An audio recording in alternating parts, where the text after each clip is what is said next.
Hello. Thank you once again for joining our wonderful podcast. I am your host, Star, and I'm followed by my friend. NoTea, nice to see y'all that you're.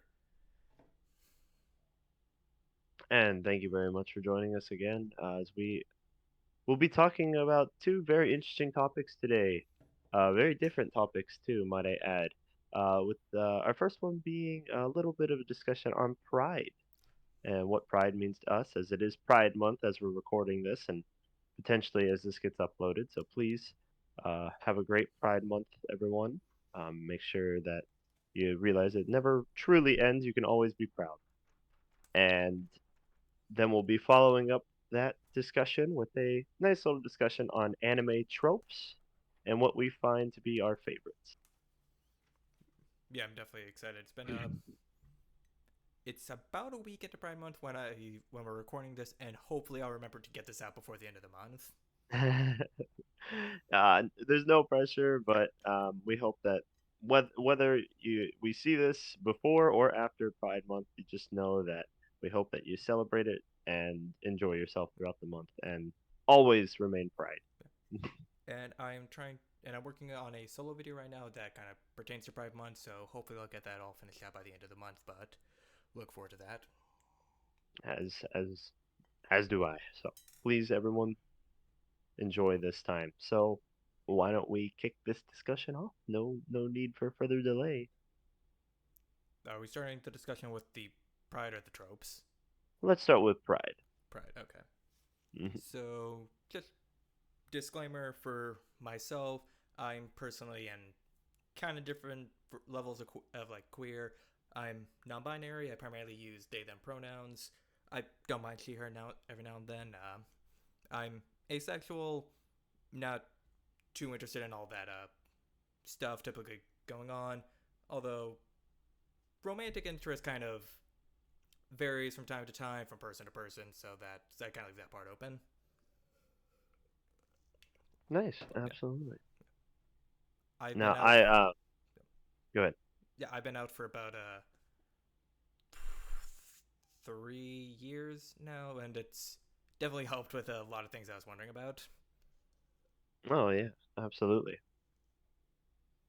Now I can give a little bit of a backstory for myself. Now I grew up, white family, primarily cisgender, primarily heterosexual. So it really never was exposed to me what um, it was like to be a part of the LGBTQ plus community or just to be proud in general. And what I end up facing uh, growing up was just a lot of like ignorance, right?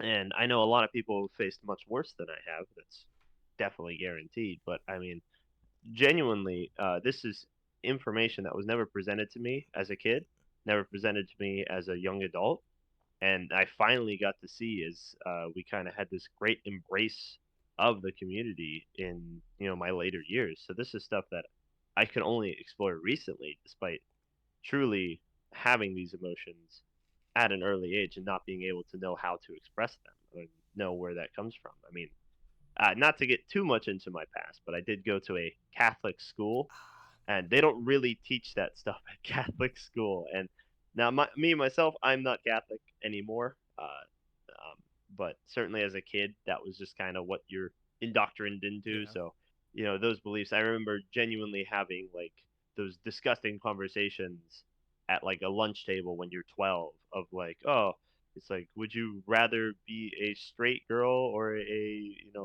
homosexual male? And it's like those yeah, are questions that you have at the lunch table just because you are so ignorant to the concept.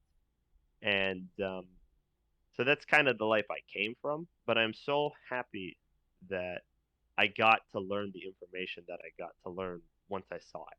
yeah. And there are kids out there who still do not get to experience what I got to experience. So uh, I really hope that this month is a big education time, and that's what I've been using it for the past so many years is to try and educate.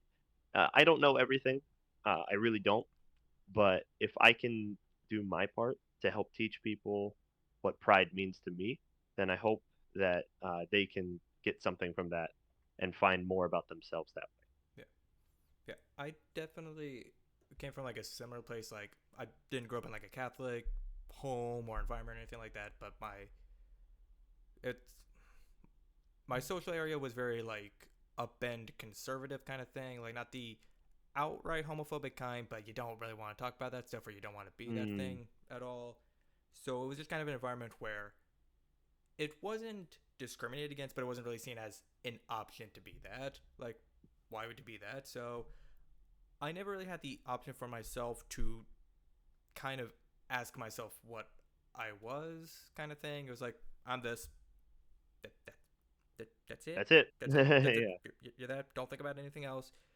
And I know I've heard a lot of like conversations, had a lot of conversations with people where they talk about how it's kind of like a sort of a big moment as like a big journey of discovery. And personally, it was never kind of a journey of discovery for me. It was just I thought about it for like 2 seconds. I'm like, oh, I guess that makes sense. Yeah. Like literally, I realized I was by just one day in college. I was just kind of sitting in my dorm room, and I just thought, yeah, I date guys. Wait, hold on a second. It's like, wait a minute. I would date guys. Yeah. Type, type, type, type. Or it's like one time I was like I was driving in my car, and I thought, what if I was non-binary? Then I'm like, hold on a second. Maybe. Hold on a second. I'm onto something It's like here. this makes a bit too much sense. The gears But are rolling. yeah, but yeah, but Yeah, I guess. Uh, sorry to interrupt, but no, it's for me, it wasn't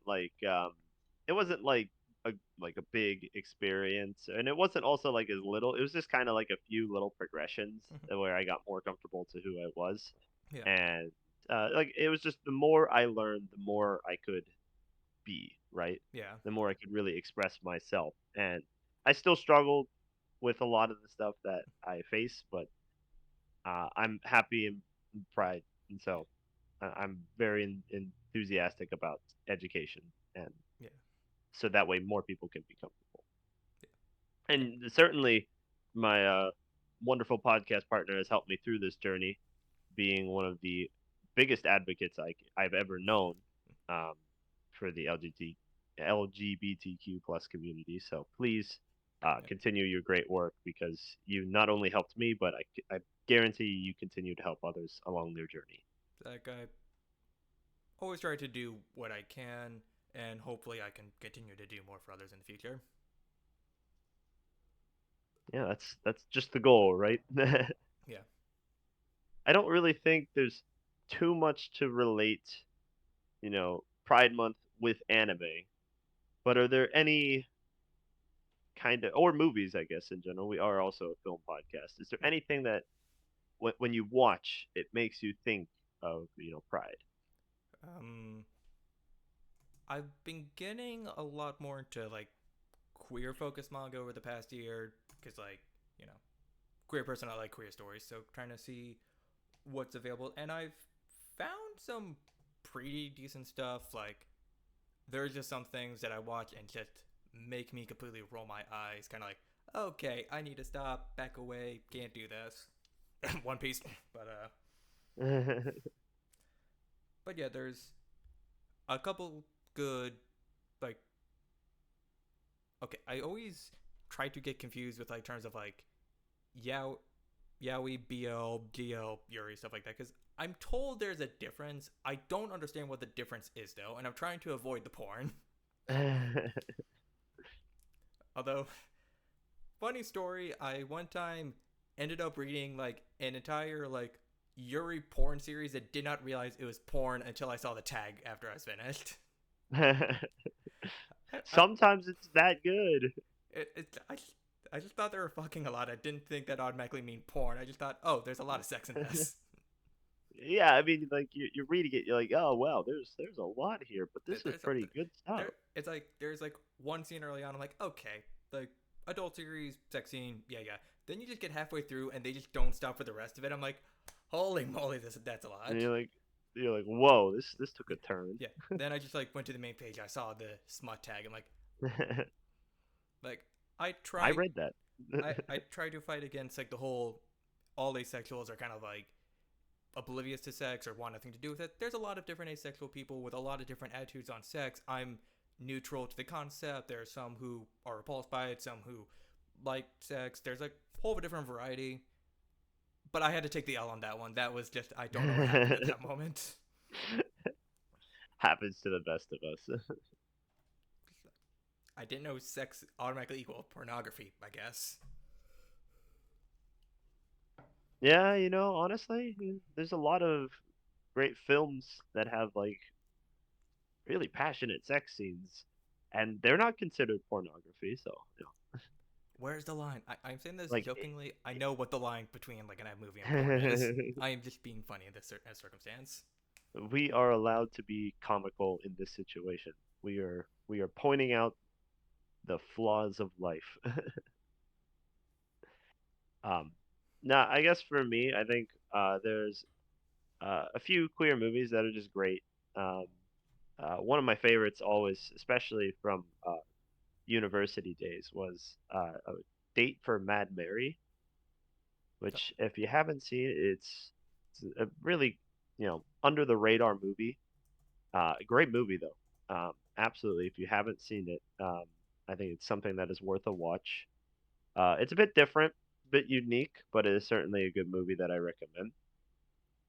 And then in the anime spectrum, absolutely, Zombieland Saga has one of the greatest representations, I think, of a transgender character I've ever seen. that really surprised me my first time watching through. I'm like, wait, are they actually doing this? And then I noticed the And they ribbon for the rest of the series. I'm like, oh. and they doubled down on it. The, I'm never. I'm always gonna think about that series, like like the one meme of like Lily with the. Shut the fuck up, sir. Yeah, I'm never gonna forget the day I saw J.K. Rowling retweet that, saying, "This is an attack on women and turfs everywhere. They're trying to silence us." I'm just anime zombie girl. Shut the fuck up.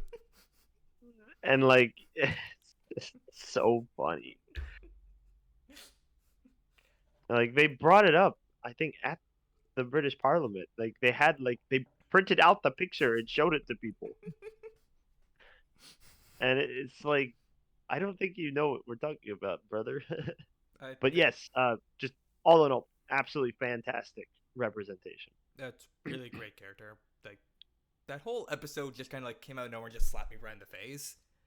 Oh, that whole series just kind of comes out of nowhere and just like slaps me in the face. I am still Exactly. waiting on that movie. Although I have considering the no idea what's gonna happen. although considering the circumstances at Mappa, we just may never get that. They already canceled the Yuri on Ice movie, which uh, I didn't. Which, by the way, also takes place in Saga. I was gonna say it's another gay thing, but like, Oh yeah, yeah. another Although game. imagine being a I forgot Yuri on that's on Ice topic. fan. Like you watch the original, you fall in love with it, and you're told, "Hey, you're getting a movie soon." And what year did Yuri on Ice come out? Like 16, 17 or something? 16, 17, yeah. Yeah. So having then waiting 6 to 7 years, hearing nothing about the movie, and then just out of nowhere, yeah, we're never doing that. Sorry. I don't want to hear anything about waiting from you. I am not only a No Game No Life fan, but I'm also a Hunter x Hunter fan. I will never, ever, ever see those seasons. Well, I mean, yeah, I don't see anything from Hunter x Hunter, and No Game No Life probably that shit probably sold a while ago. So, Yeah, but exactly. but hey, we're probably getting another season of Rent a Girlfriend at some point. And I think it's Yay! guaranteed. They're, they're like at what, like 30, 31 volumes of that series at Rent the the Girlfriend, I think, is half the length of Fairy Tale right now. that's oh my god. Although I'm trying to think how many volumes is 100 Girlfriends at right now. It's like 100 Girlfriends at 18. It's about to release 18. about to release 18. At where I think I'm ahead of the manga versus you wait for officials. I kind of just Yeah, I'm at 27. 27th. We just got the new one. I think we are at like 29 or 30 right now. So But I'm okay with that series being long because it's doing something insane. it is. I I'm conflicted on if I want 100 girlfriends to keep going the way it's going until we reach number 100 because it's like I will respect the author for the rest of my life. Forget any of the bullshit I hate about that series. I will respect them for doing that. I will fight to the death for them. But I would not blame them if they get to like 50 or something and say, I can't do this anymore, I'm done. But yeah, I mean, this is. I think like he had to have worked his entire life coming up with 100 different girls before trying to get this series published. There's Like, no way he the went in not knowing all of the girls. like there is some chapters that are just wall to wall text talking with these people, and it's like I don't know if I could keep track of that. Like this is borderline One Piece levels of keeping track of all the characters. It's like spoilers for Egghead in One Piece. It's like going when Vegapunk is doing his message to the world, and you're just seeing all these small characters, and it's like I'm surprised the author remembered all these guys. Yeah, it's like he has to have like a staff to be like, hey, did you give this character some love? Okay. Did you give this character? Okay. So what about this character from chapter 4? No, next chapter. Okay, we'll write that Yeah, it's ridiculous. But Pride, the gays. We were talking about the gays. in. Pride in anime. Yeah. Although funny story, there's a Pride event in my town yesterday. I went to it, but I have trouble with street stuff like street directions stuff like that. So they just kind of give an address. It will be at in between this street and this street. I Hmm. went and I ended up at a local farmers market for like 10 minutes. Oh, did you get anything nice? I don't I have like barely any money right now, and I wanted to save it for the Pride thing. I was very tempted to go back and get some strawberries, however, but I know for next time where that farmers market is at. Okay, we have it mental. You know, it's where you thought the in between the two streets were. That's the farmers market. Yeah, prepare for next time, but it is definitely interesting when you go like mainstream anime stuff. The kind of like representation stuff like that can be kind of uh Yeah, what's yeah. the name of that one character from Komi, the Yamai, the crazed obsessed one, the one who's like yandere for Komi, like Oh, is that Yamai? it might be Yamai. I will say I am glad at this point in the manga in the series he's not really much of a character anymore, because he is by far one of the worst things about Komi early on. Oh, when you look up Komi Yandere, it turns out that there is a fan manga about Komi being a yandere. Huh. Okay. I'll bookmark that for later. Yamai, yeah, it is Yamai. Yeah, yeah. I am I supposed to read her as like because she is pretty sexually into Komi. Like there is some things that she does that's not just homie behavior. There's homie behavior, and then there's okay, bro. There's being like gay, like people of the same sex. There's being into the homies, and then there's whatever the fuck your eyes on. Like few things I've seen that are homoerotic as like a all male sports game. Oh yeah, absolutely. Like that can That's why we watch them. that like I'm into men. I enjoy the presence of men, but those guys terrify me. Like no, I was with a guy at work. He's part of like his like I I think it's like softball or something. He went to nationals, which good for him, pretty cool at like high school nationals or something. And he just came back to work and he showed photos of him and four of his teammates all just lying in bed shirtless together. And I like have a picture of me and my four soccer teammates from high school, hugging each other shirtless. then there was that one time in college, you and I and my roommate Jacob all just yo-yo posing in the mirror, like Shirtless. shirtless, obviously. Because why not? Why the fuck not? Okay, so this is there's a little bit of a detour here, but when you like when you spent the night at friends' houses, right? Let's say they only had like one bed. I'm sleeping on the floor. I don't like sleeping with other people. Okay, okay. Well, for It's so it's it's not a there's like like three. it's not like a homophobic thing where I can't be near another man or anything like that. I just don't like being close to people. Like I like my distance. I like my space. I want just do do not enter. I was on a school trip one time. They had four of us to a room. One night I slept in a bathtub. The only reason I left the bathtub was because I had food poisoning, and then another time I was sleeping on the floor the entire time. Oh my Like gosh. I will not, Actually, no. I will not share a bed with other people. So yeah, like there was like a moment in my life where everything changed because like as a kid, it was like I am not sleeping in the same bed as someone. Like I was just not doing that. Kind of similar situation to you. Like I needed my personal space. So like I would find like the corner of their room and just like bunker down like World War II style.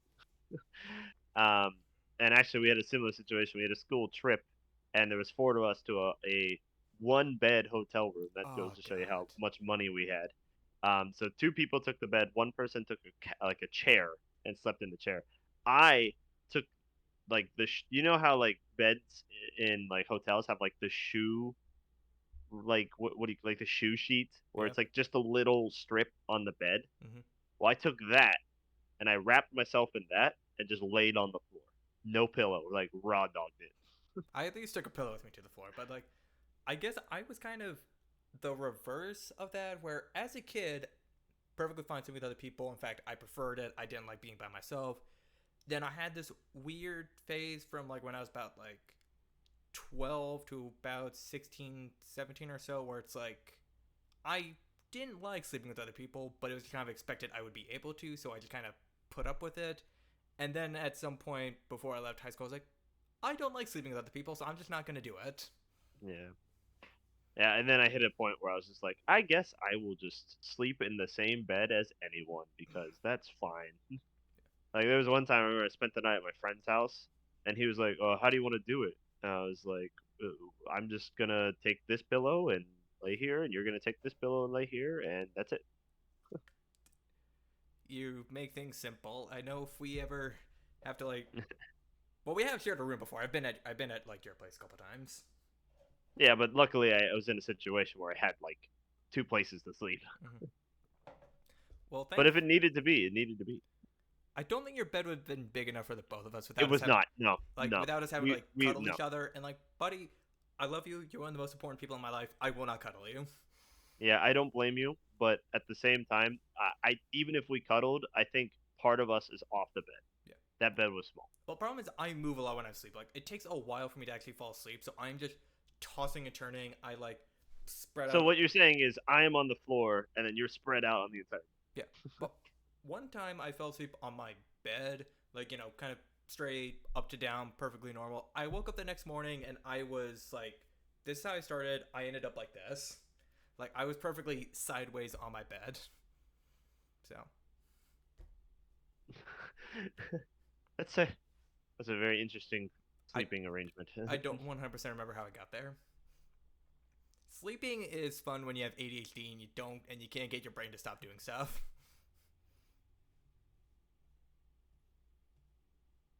Yeah. We were I talking guess about that pride. will Yeah, I guess that concludes our pride talk. Is there Sleeping. anything else you wanted to add before we transition? Um, Gay love is valid. Trans rights are humans' rights. Do not misgender me in the comments. And if anyone says anything, I will ban you. I think you said it perfectly. I have nothing else to But add. they. Keep it up. All right. All right. Anime tropes.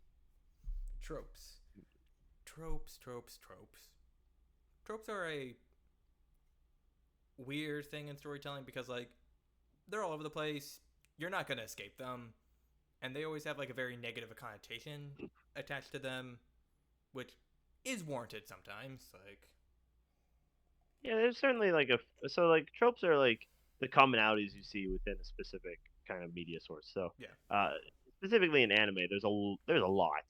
so Like many there's a tropes. lot of easily identifiable anime tropes.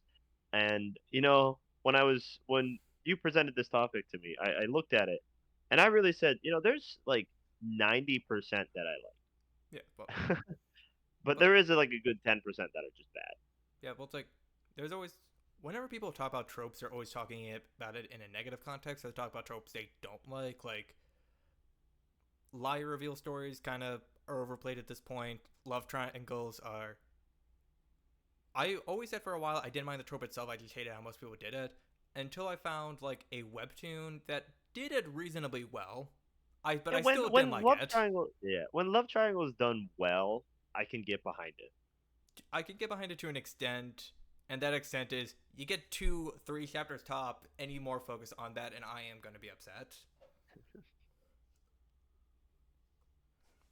But But so for this, yeah, like I wanted to go ahead. kind of change sort of the topic with tropes and kind of more.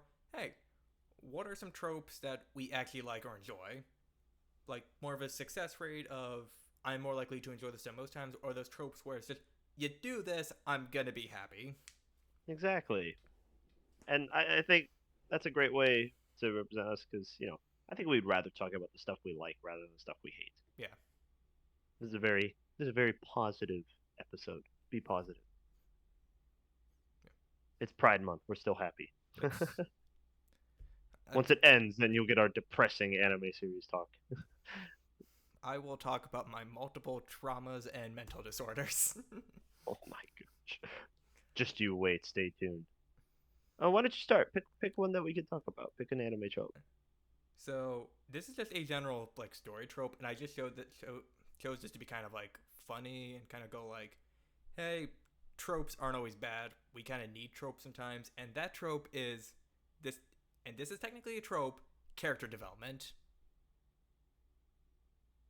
Oh yeah, yeah. Never even considered that. It's a Man. reoccurring element that usually follows similar patterns to whatever pops up in. Mm, So mm.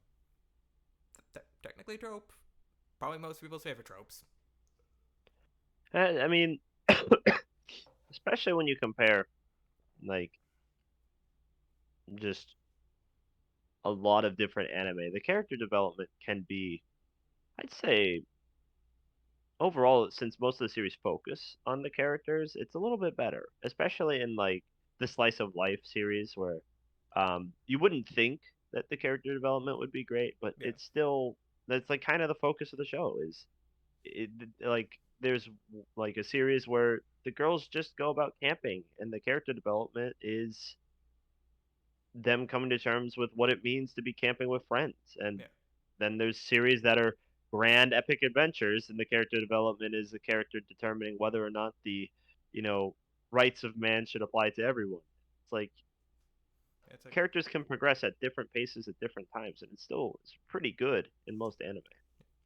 and kind of what I like about character development and stuff like slice of life stories is kind of how you're less focusing on like big moment character development and you're more focusing on the little moments and how their development is kind of changing these little aspects of how they live their life. Yeah, I think one of the greatest series for character development is certainly March Comes In Like a Lion. And I know that's something that you'd love to talk about, I but could go on for a while about it, but I no. another So day. I will just say so. It was very interesting reading the entire series through and then buying the series as it's the physical release schedule of March has been killing me because it was originally supposed to come out like mid to late 2022. Then Volume 1 got delayed all the way to like mid 2023, and Volume 2 still is not out yet. I think it's supposed to be coming out like sometime this summer. I'm fingers crossed. But it is so interesting watching, like, after reading the entire series through and then going back to the beginning and seeing where he started. And again, it's not the biggest changes about him. He's not like two completely different characters, but you're watching the simple paneling, the dialogue, the choices, the expressions, and like he has grown, and it's in all the ways that really matter, but in none of the ways you're not automatically gonna see.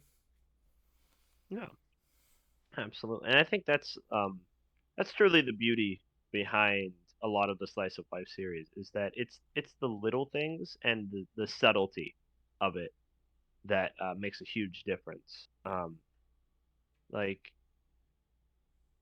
trying to think off the top of my head, what's another good series to have just nice subtle character development? Off the top of my head, wow. Ask me a easy question, I give you a difficult answer. Oh, like Love Chunibyo and Other Delusions. There's some great character there's development in that yeah, series. In the first season. I still need to watch the finale movie. Does it get as good as season one got? Uh, the Because the finale is like almost as good as the ending of season two or season one. because And I still like season two. It's just it doesn't really focus on the character. It just kind of does like silly little stories. When season one truly was a nice emotional story, it's like in like the most subtle of ways. yeah, it's like season one was like it started at a goofy place, but then it naturally built up to a really emotional place. Season two was very much what you think the series would be from that first like episode or two. And then season two pissed me off by trying to be emotional at the ending, and it's like you have not You built up to this. You don't you didn't deserve earn this. this. You're not season one. It, But I think even throughout the entire series and the movie, uh, all of the characters go through some fantastic subtle growth that is if you want to see a nice little slice of life, I recommend. the Deku Mori and other Pride in anime. mm, Pride in anime. Nibutani Dekomori. Pride in Nibatani anime. Dekamori, that they were such a weird pairing throughout season two because it's like there is tension here, there's chemistry here, but I don't think they're gonna do anything with it. But it's existent, and the writers know that it's there. All the writers know. And the viewers. But but yeah, Oh, character nice. development Yeah. is a personal favorite trope of mine. So Yeah. This one I think is just I don't see why people would dislike this one. It's a pretty simple one. The anime hair, oh like how it's always just crazy or spiky or pink, green, yellow, blue, purple, all the different colors. It's a visual media source. yeah, It looks amazing when the hair is all those different colors. it That's pretty to watch. That's cool to watch. I They are definitely some of the most. Go ahead. yeah, no, I definitely agree. Like it does add some visual flair. I can understand if it's supposed to be like a grounded, sort of realistic series, and then you just have a character who has Yugi hair out of nowhere, and just no one talks about it. But That could throw a little bit off, but most of the like most of the time, really it's serious anime don't do that. yeah. And yeah, I mean, anime characters are some of the most dynamic, recognizable characters, and most of the reason is because their hair is dynamic and recognizable. Like you can remember characters' hair color before you can remember characters' names Yeah, if you haven't, yeah, if you know. But you know what they look yeah. like. I mean, there are some absolutely fantastic designs that kind of start with the hair a lot of the time. True. And you can kind of see where not having very dynamic hair can get you with isekai protagonists. Exactly. Just like dark I had brown, to. black, like kind of shaggy, falling down sort of a bit. Like I can't tell any of them apart. I'm gonna be frank. Even like the like no eyes hentai hair guy has a recognizable hairstyle. You know what you're getting into when you see that. Exactly. But that's my point. Like hair is easy to recognize. It's fun to watch, and there's some dramatic moments that can be utilized with the anime crazy hair because like characters like Nino like going through like a phase where she has to cut her hair that can make a huge difference in life. They try to do that in Naruto Sakura, but eh. Eh. The moment itself is effective. Everything afterwards, Yeah. I could write a whole fucking video about how Sakura was handled in Naruto. I'd have to like Well, speaking of that, why don't we move on to another trope? That this is one that I don't truly like, but honestly, with the exception of like a few series, I haven't really seen a lot of. So I was wondering if you've seen this a lot. Where this one is the one that got one of the most complaints, and I was just kind of curious how many series are there where this is really the case. But it's female characters are weaker or do not often fight as much as the male characters. They're just kind of seen as like the side love interest. that's often the case with like a lot of action series that I've like read or watched, where it's like there's normally only like well there's always there's even the question of just how many female characters are even involved in fighting in in general. the volunteer. Yeah, like in most series I've read, there's like one, two that are actually prominent, then there's like a couple side characters, and then even at the end of it, those one to two could be really strong, but you know at the end of the day who's going to be coming out on top. Like Mm. it's Yeah, I guess for me, since I primarily watch like seinen or series yeah, with more young girls as protagonists, yeah, I don't usually see this, yeah. but like I guess if you go one to that just comes like to the mind is shonen demographic, then that's kind yeah, of you could see it a bit more. Like certainly, if one I can name was Naruto. Naruto was yeah that Kishimoto did not know how to write women. Like he'd have like a good start for Unfortunately, them, but then just would not know what to do. Like Sakura, I don't know what she was doing half the time. I'm sure someone thought she needed to be there. I don't really know why. Tsunade was pretty cool, but then she kind of just got phased out like hmm everyone else did. yeah, she kind of just fell victim to the series, whereas you know, Yeah.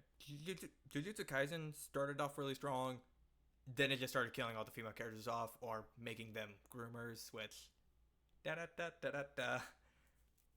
yeah. But is there an anime that you can think of that has like strong female characters? Is that I could. some that you think is good to represent for strong females? Mm,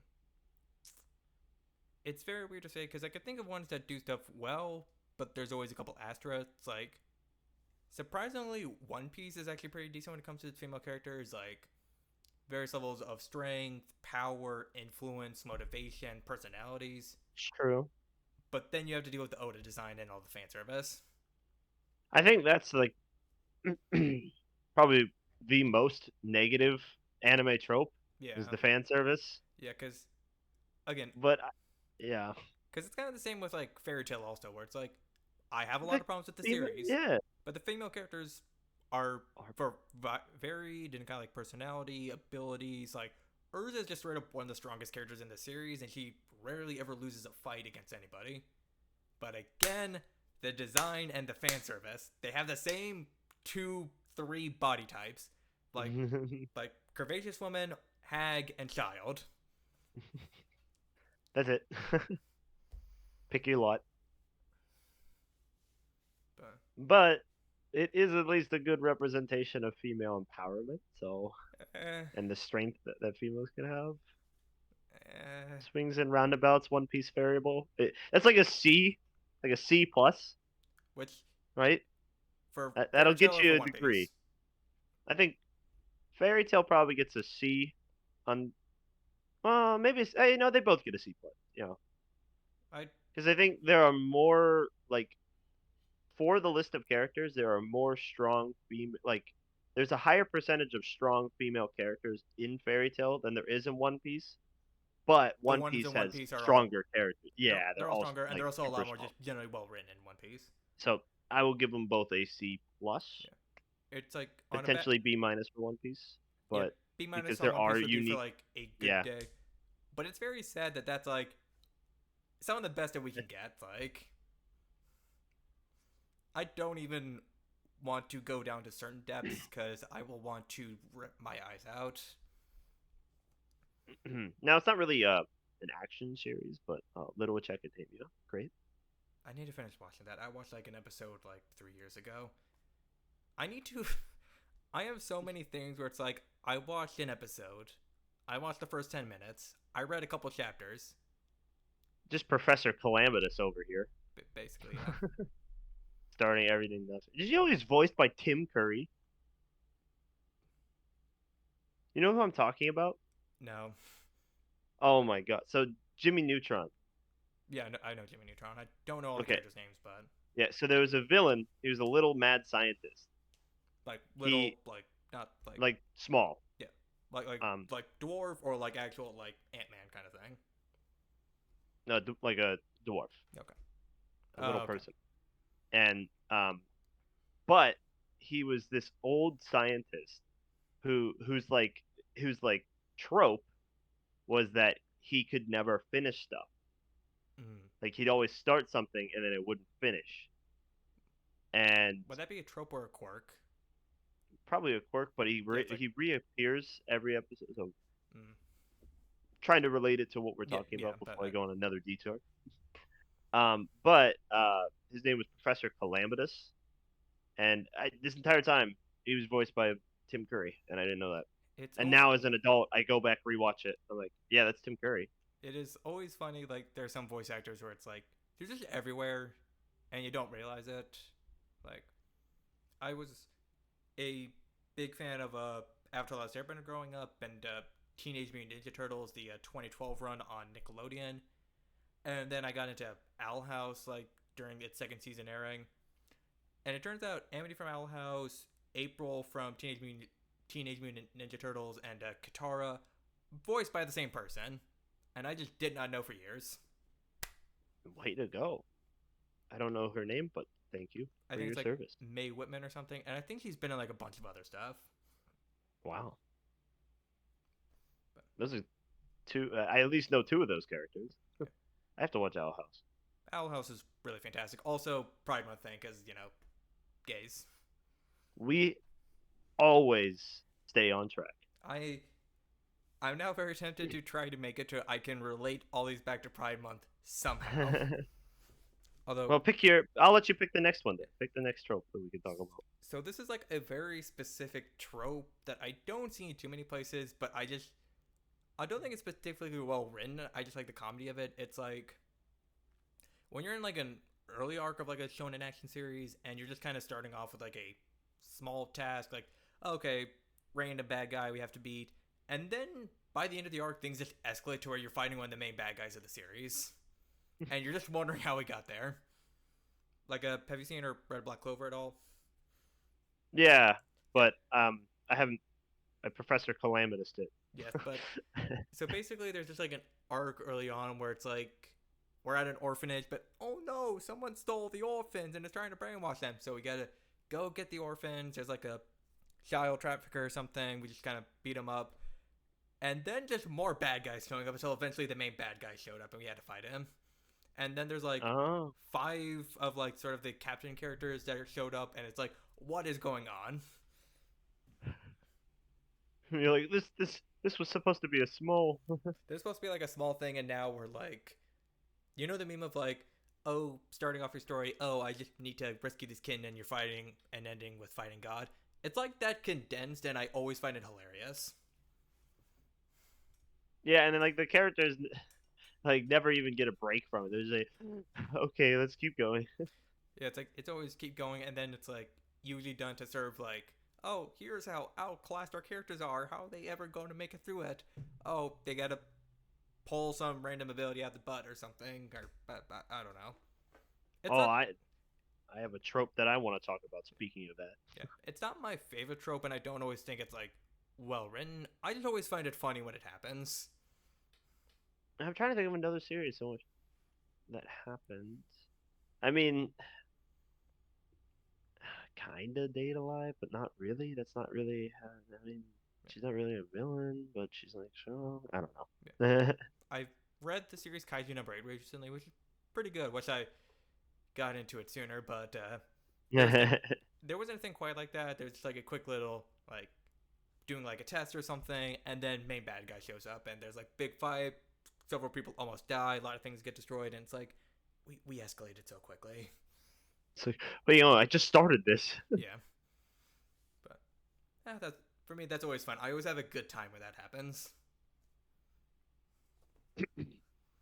All right. This is really common in action series, at least the action series I've seen. So ridiculous power that has to be answered by ass pools.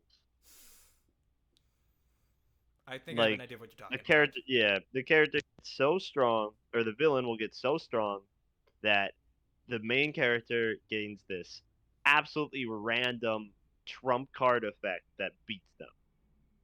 Now, I'm gonna go on a limb here. I love these because that if that's how powerful your characters are, I love them. Yeah, it's like I'm always thinking like trying to write sort of doing like proper power scaling can kind of be tricky because it's like you want your villain to be strong enough to wonder how your hero is going to win. You don't want it to be easy. You need to know it's going to be a challenge that they're going to have to struggle. But then I kind of find something where it's like, you make your villain so strong, and suddenly I no longer believe that there's anything our hero is capable of doing to actually beat them, unless some crazy random bullshit happens. Like, I find Bleach kind of did that a lot, where it's like, Yeah, Bleach did okay, that. there is such a difference between where our heroes are and where the villains are. Something is going to need to happen, and I'm less sitting there and like anticipating of what the hero's going to do and more what's going to happen. And that's the part I kind of like about it. It's like, okay, how are we getting out of this? And I think the biggest culprit of that is my favorite part of JoJo, where the main villain is genuinely so much more powerful than any other character potentially in anime. But how the protagonist wins is by basically a loophole. Which part are we talking about for this? Part 8. Okay, I've nowhere near that far. Exactly. I Most have people haven't. I have been reading part 4 on and off for about 2 years now, so Like part 7 is as a actually like well balanced final arc and fight, yeah. and the main character, like the main villain, is a little bit stronger, so there is a little bit of an ass pull to beat him, but like it works. Well, isn't there always an Part ass 8, pull to beat the villain in there, JoJo? and that's how JoJo works. All right, I mean, and like I said, I fucking love it. part 3, one of the most iconic fights in anime ever is literally just the main hero going, "Oh, it turns out I've had the exact same stand as you the entire time." Bah! But if you go back and watch episode 1, it's not actually speed, it's him popping time. Yeah, it's like I know. I It's an guess asshole. it's an ass It's an pull. asshole. It's And a and but once again, I love JoJo, so I'm perfectly fine with it. it's from what I read, it's perfectly entertaining. Like, I'm never going to praise a writer for doing that. Like, where if it just you need to rely on an ass pull, like you wrote yourself into a circle, into like a brick wall, and you need to write yourself. I'm never going to praise a writer for that, but it may just be entertaining. It is certainly for me the entertaining part. Like look at the ending of part 2. This is not much of a so I will give a little bit of a spoiler here.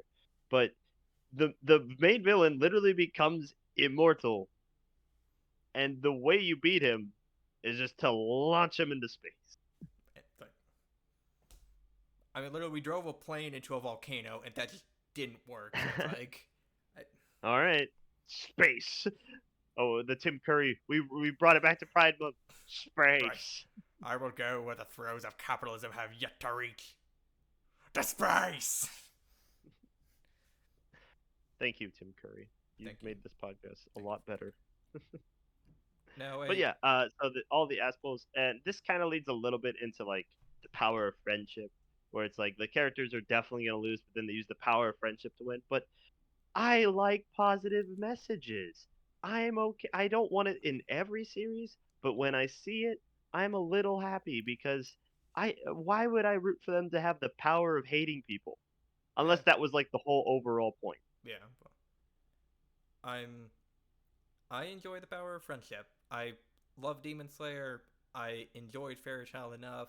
Like One Piece is big power of friendship, but it's like I'm always going to question with power of friendship, is this just covering how the hero?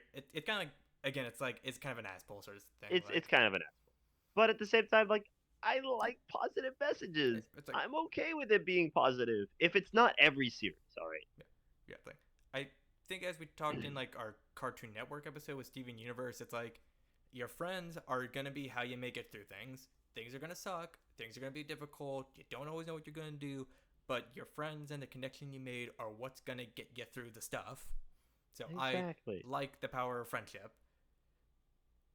I just thought with the Demon Slayer, like I read the final couple chapters of the manga is coming out in 2020, and it is so crazy to think that we're finally going to get to Infinity Castle soon.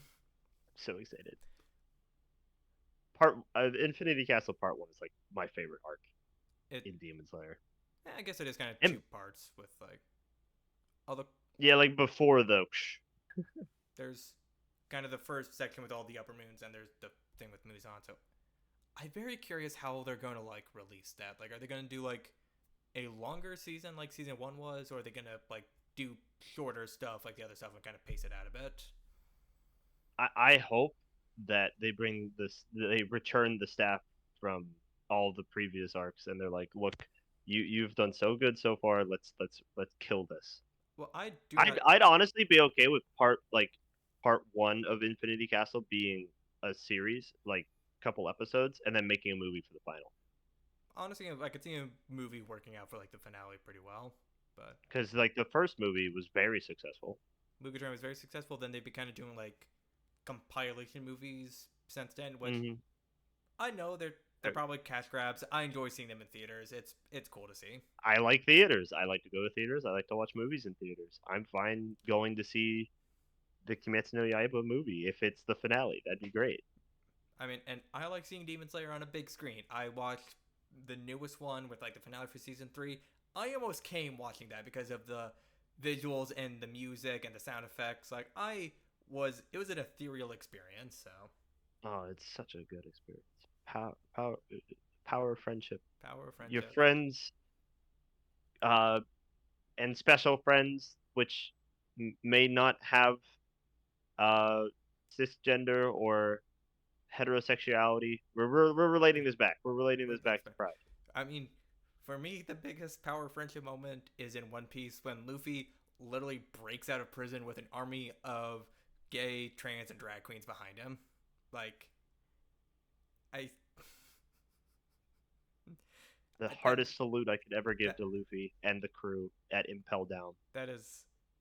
I don't understand homophobic One Piece fans because that is literally a major plot beat in the story.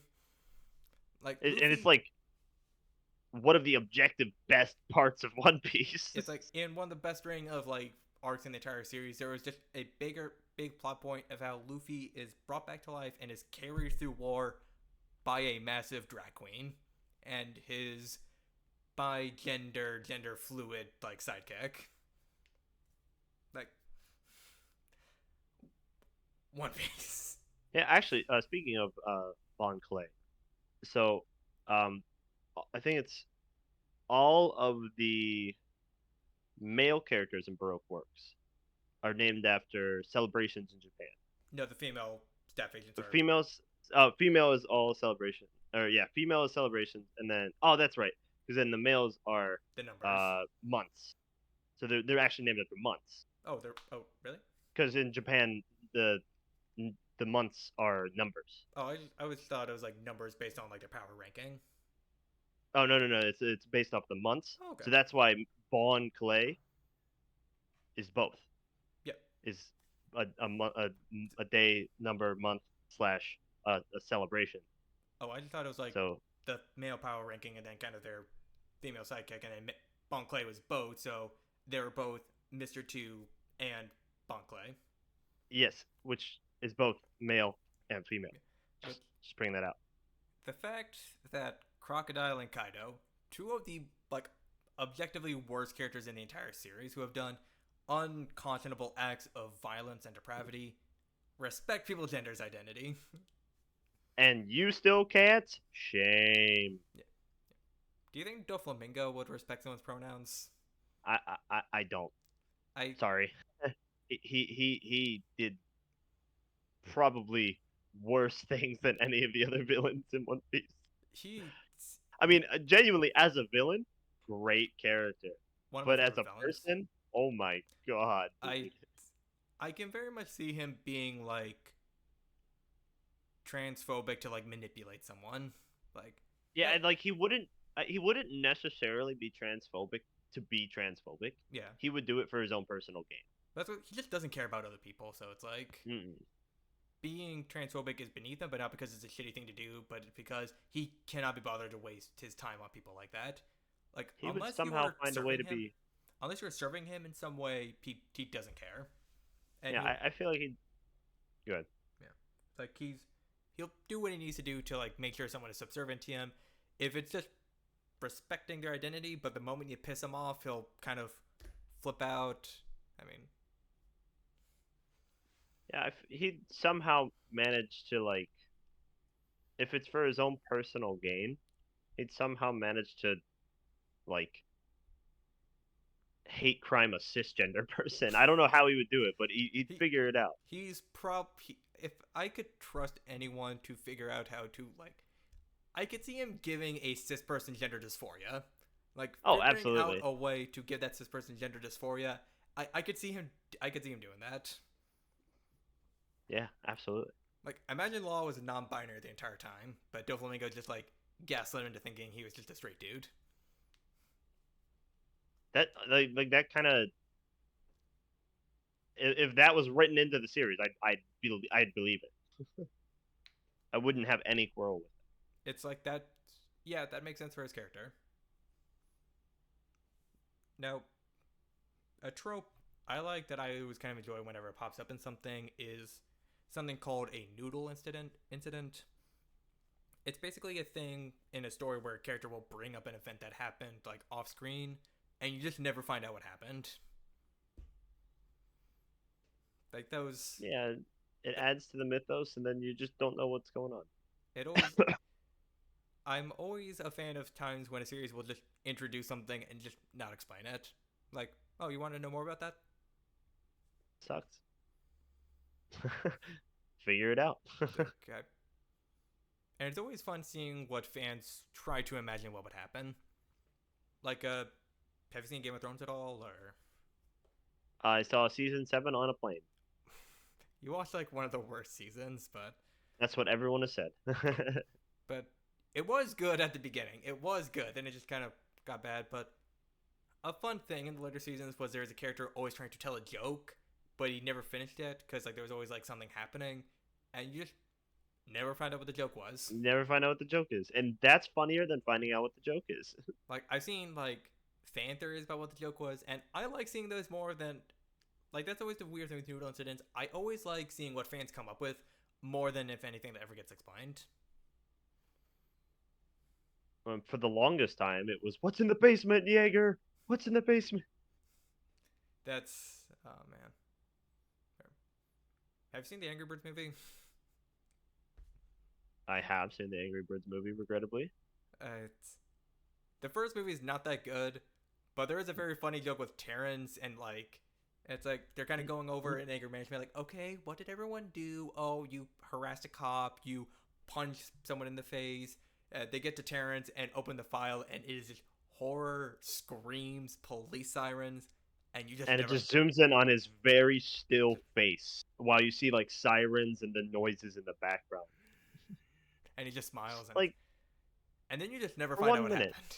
yeah, for 1 minute, a good writer took over. And I will say, Angry Bird, the second Angry Birds movie was unironically hilarious. I love that movie. I did not watch the second. It is unironically really good. I think the person who directed it was the same person who made Flapjack. Oh, So then it's it gotta is be good. it is weird. It doesn't make a lot of sense, but it is hilarious. I'm here for weird and doesn't make a lot of sense. So, yeah, I noodle incidents. I'm never gonna complain when we get them. Yeah, because they, like I said, it adds a little bit to the mythos of the series. Because then you have to start speculating. Oh, what really is happening here? And Kind of.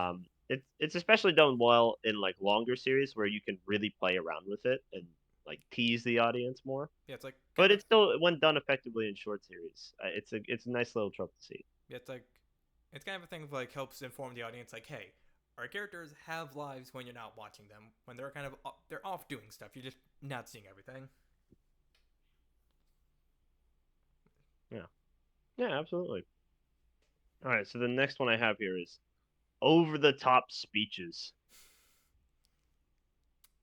These are some of the most hype moments in any anime. Whether it could be a slice of life, it could be a sports anime, it could be an action anime. I do not care. Any one of these speeches are like some of the most memorable moments of these great series. Like Erwin's speech about them riding to their death. You have the napkin speech from JoJo, the No Game No Life humanity speech. There's just so many recognizable speeches that are just great. They're honestly, yeah, I love them. They're goofy, they're silly, but given to me all day. Like I am ready to ride to my death when I hear Erwin's speech. I'm ready to go. Let's go. And then you look Or back at like later in the series and like, oh, that wasn't a good thing after all, that's kind of a dumb idea. And But you don't I'm care in still that ready to moment because that speech was so go. cool. Uh, uh, but I forgot how to say the thing. Shinzo Sasayago or Shinso Sasageo. Shinzo Sasayago. Yeah. Hey, Shoryuken. Yeah, but it's a great and like the pirates are evil speech. Once again given by a very complex villain. But yeah, Dolphy's speech is so good. It's speeches are a very weird thing for me because like at times I will complain about them like, oh, this feels kind of hammy, they're kind of ruining the pacing of something. But I know I would miss them so much if they stopped doing them. Like if one day every writer just elected not to do them anymore, I would be very sad. Or what about the greatest speech ever in volume 6 of 100 Girlfriends?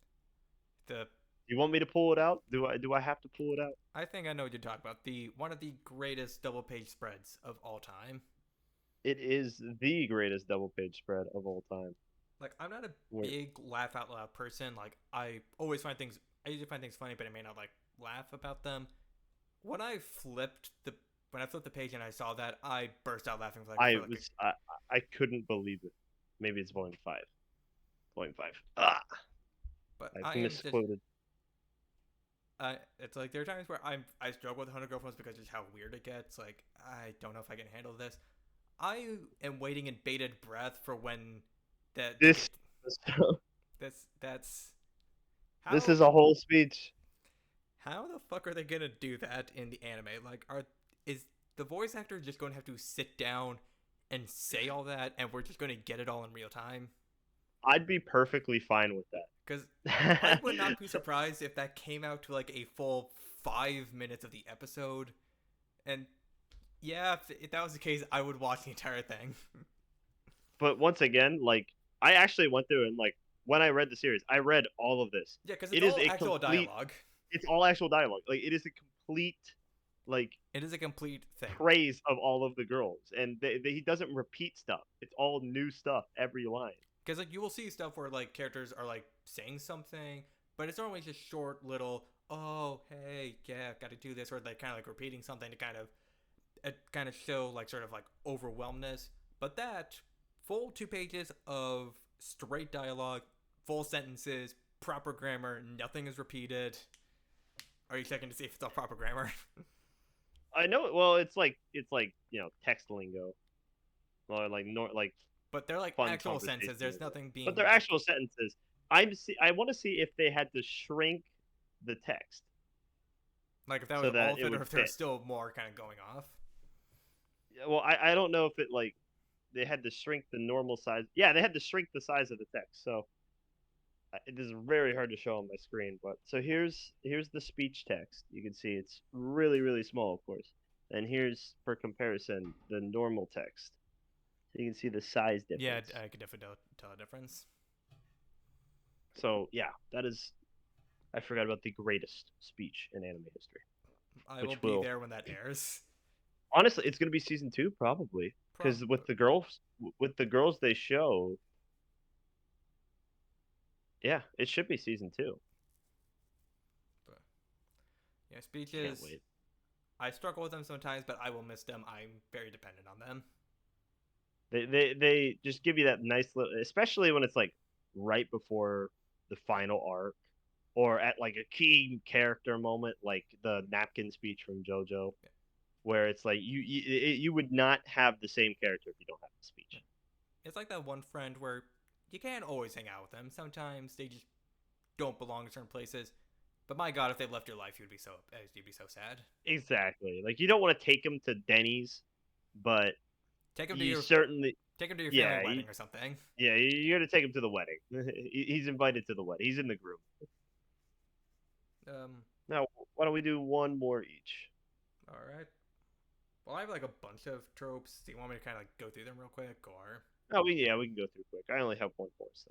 All right. So one trope that I always find hilarious is just the "Are we the baddies?" moment, where you just have like there's kind of like a nebulous point of this where it's like just like low level minions for the bad guy just kind of realizing, oh, Are we the bad guys here? Are we doing something wrong here? It's even funnier when they're in the middle of doing something absolutely horrendous, like kind of like gunning down civilians or like executing prisoners. Like, I don't think we're doing the right thing here, bud. These are human lives we're talking about. Or I just like it when any low level minion is just having a very intellectual conversation for no reason. And then there's also the low level minions that get fooled by Tom and Jerry tactics. Like, I'm always gonna remember in Avatar: The Last Airbender when they're on the blimp, kind of taking over the ocean. Then you see those guys like, so, name's Lee Yangwu. I work over in maintenance. Are we? Yeah, yeah.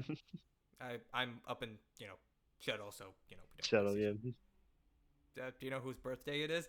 The captain remembered my birthday. Right. Honestly, Avatar. That's gonna be an episode one day too. That's it. Might be a couple episodes if we're being frank, but yeah, I just love when the low level bad guys are shown because there are times where it's like done for a dramatic effect, which is very good. I like that, but it's always just funny when they're just talking about stuff where it's like so Just the normal yeah, conversation. or one of them's going on a very weird rant about like so guys, I think our bosses are actually like evil people.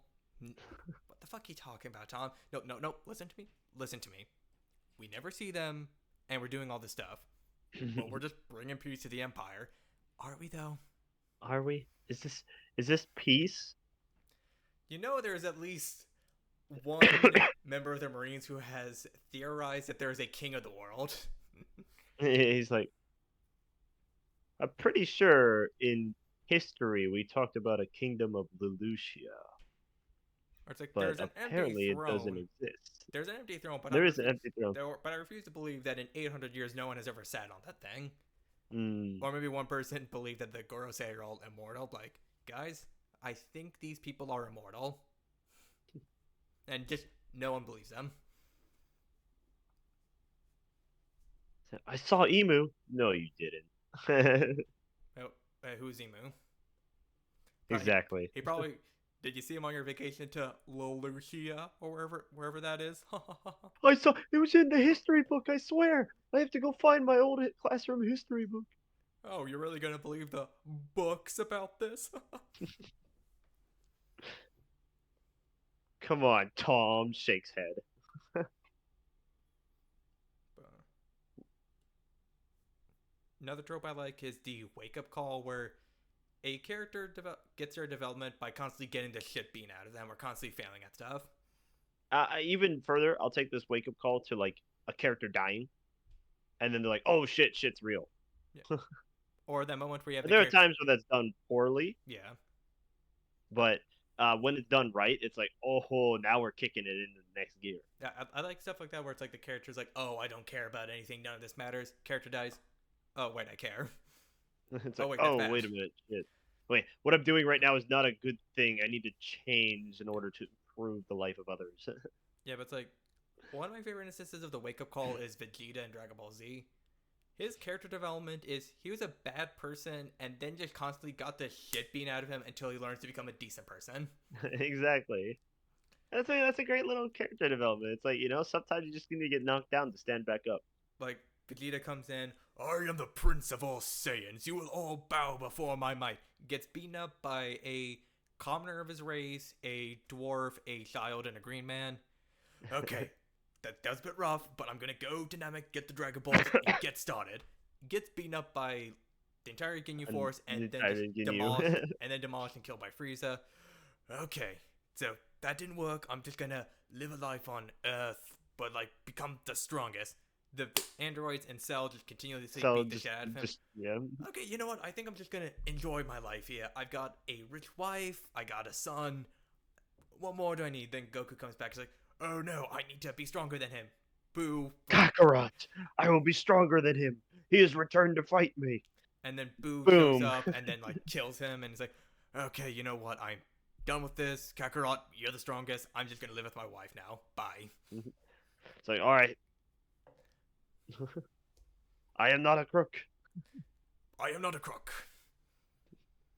But I always love a good wake up call where it's like, oh, you're a bad person. I'm gonna beat the shit out of you until you realize that you're bad.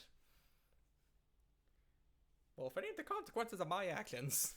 I think Leon from Fairy Tale early on also kind of faced that, where it's like, hey, your plan is fucking stupid.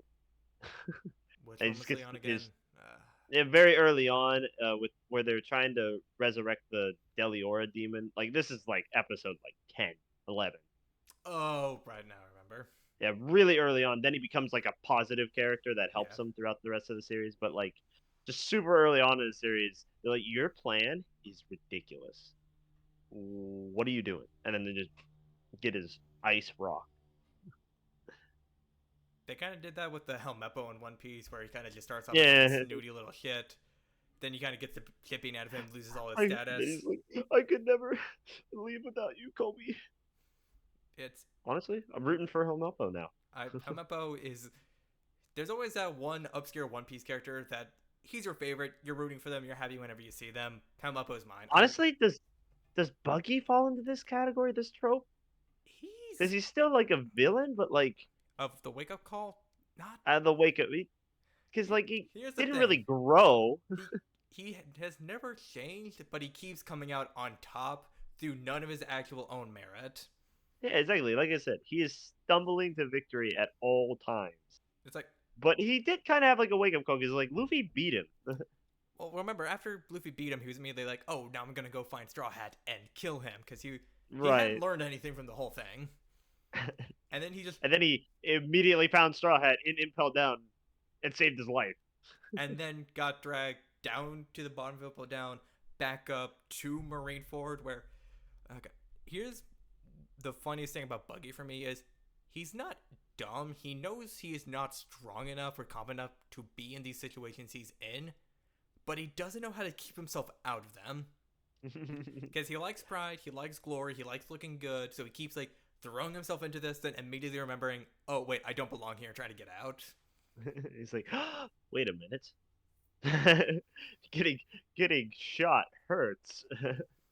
Like, I'm never gonna forget that period of time, like at the end of Wano, where we found out he became an emperor. He was leading a group that like joined formed of like Crocodile and Mihawk, and the entire fan base was theorizing about how this happened. Like, oh, Crocodile remembered Buggy from Impel Down, and his way and the way he kind of brought people together. So he's using Buggy as a figurehead, or all these other plans. And it turns out it was all an accident.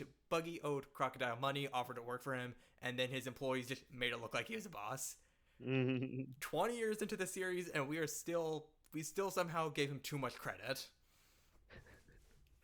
then Mihawk was just like, oh yeah, let's. And that's only going to get worse because Vegapunk said the Roger Pirates knew what happened, was like knew the truth of the world, but Buggy wasn't on Laugh Tale when they found it. He left behind, but his entire crew is going to think he knows the history of the world, and he's just not telling them for some Mm. for like grand plan or something. Yeah, like Crocodile's like, what's going on? Like we're going to cut to Crocodile Mihawk beating up Buggy, asking what he knows, and him having to admit he got sick before they reached the final island, so he honestly does not know anything. Like that's like the best form of liar review. I Where know it's like he's not lying, he just keeps failing successfully. he's not lying. Everyone around him is just dumb. Exactly. He has like not conqueror's hockey. He has like he is like in it to put it into like Pathfinder terms. He has a legendary diplomacy role. It'd be like in D&D, he somehow is constantly rolling nat 20s on charisma when he's not trying to. Exactly. It's like, oh, can I I, just get these guys to believe I'm God or something? Yeah, yeah, go. so it looks like yeah, you'll need a yeah, that's like a 28 nat 20. Oh. Well, yeah, they believe you. In fact, they have elected you as their leader of the Cross Guild. That's now which, by the way, we are getting a buggy leader in the One Piece card game soon. This next set is going to have a Blackbeard, Luffy, Buggy, and Shanks leader.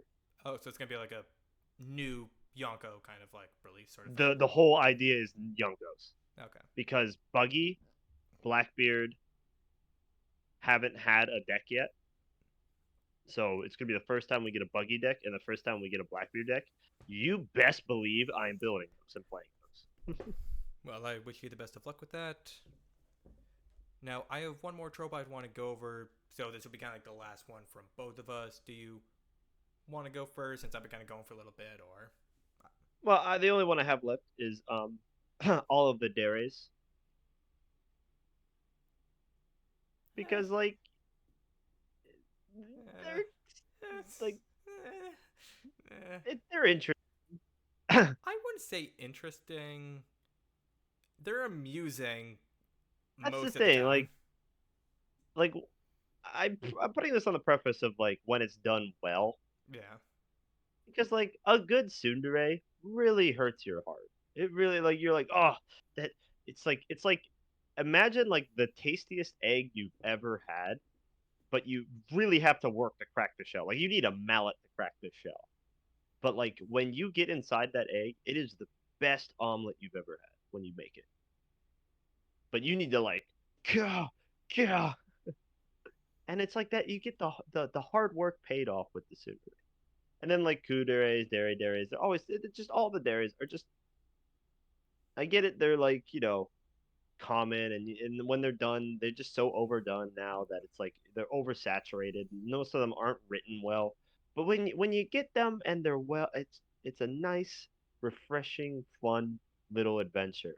It's not for every series, but for the ones that get to play around with it, it's great. I don't have much to say about it. Again, it can always be amusing for me, but there are plenty of cases where it's like, okay, you are this and nothing else. But I primarily like it when they make fun of those kind of cliches and tropes, Okay, yeah, where they're able to sit down and be like, "Why are you such a tsundere?" Like when I hear the word tsundere in an anime, I giggle a bit. I'm not gonna lie. I think it's stupid. I'm like, this is funny. They get it.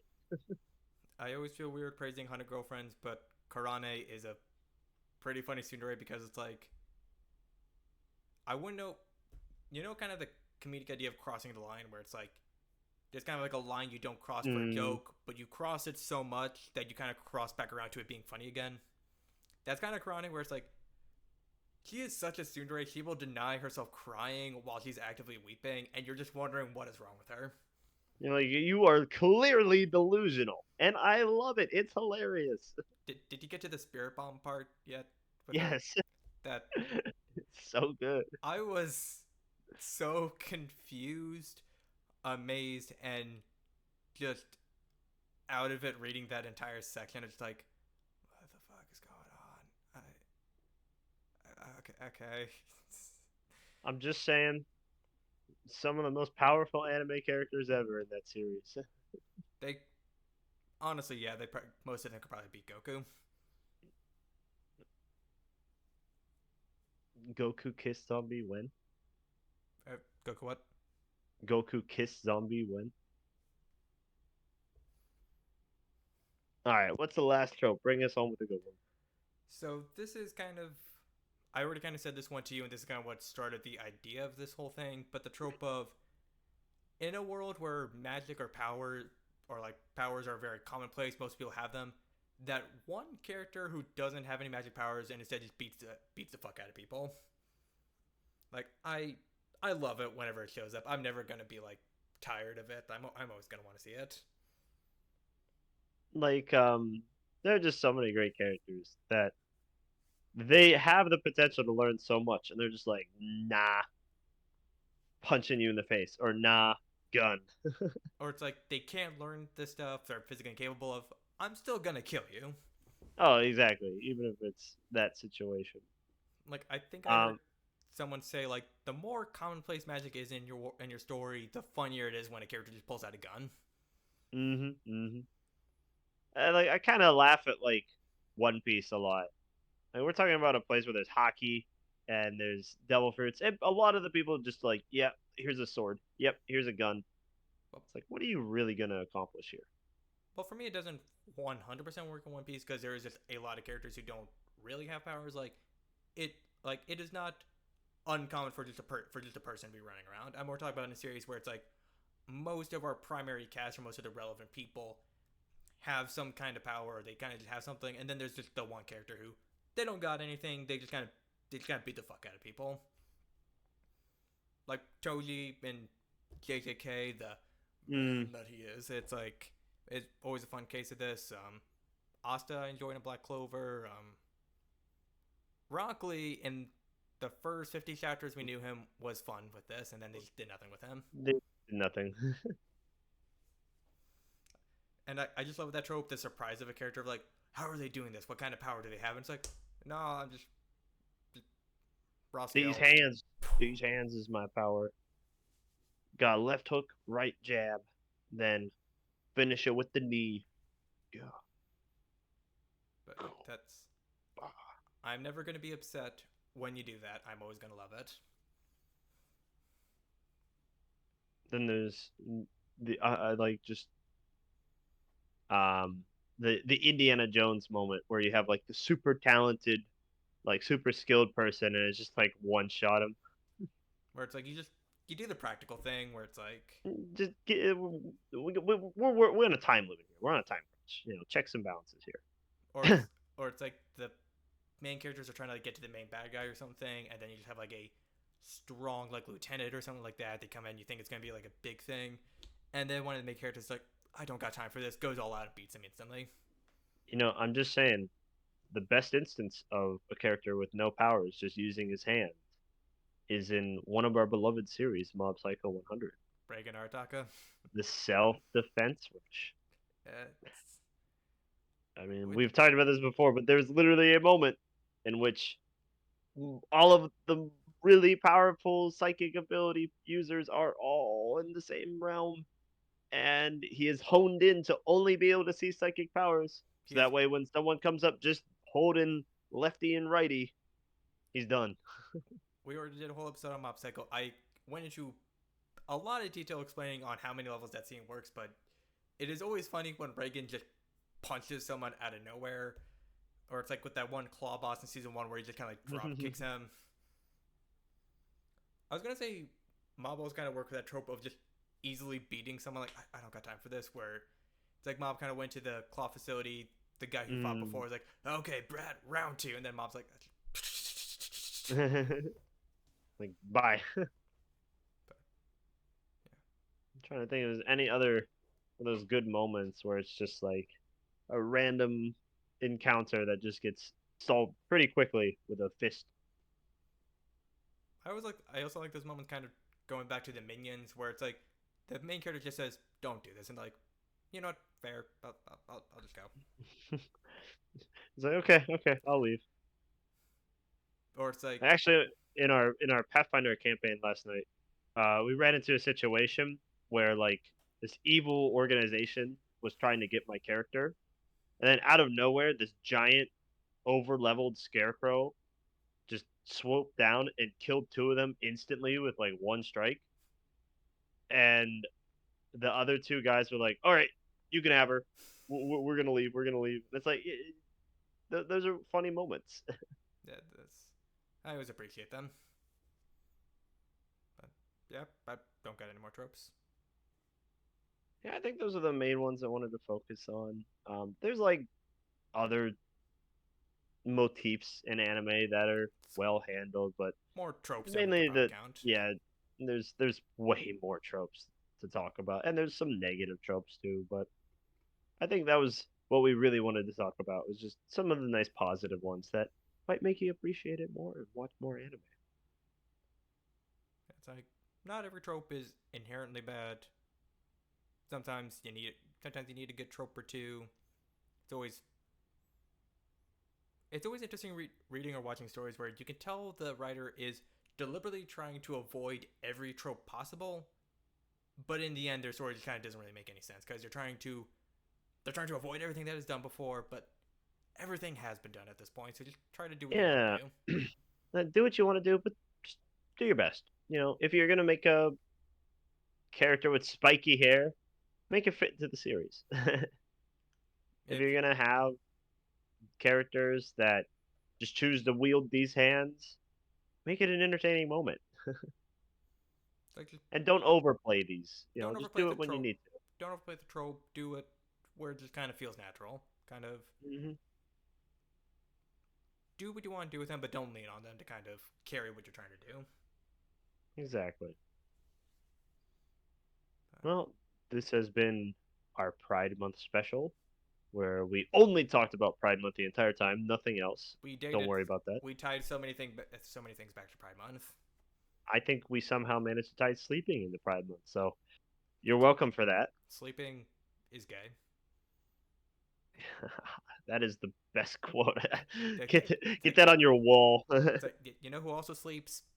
Gay people. Oh my, he's right. He's right. We gotta. Oh man, they're right. Oh, we gotta just go home. We can't do this anymore. But I'm gay. I'm gay, so I can sleep. So I will have advantage over everyone else. Insomnia, insomnia MFs be like, oh man, guess I'm straight. All right, but thank you very much for tuning into our podcast. I am your host Star, followed by NoTea. We appreciate and look forward to seeing you in the next one. Happy Pride.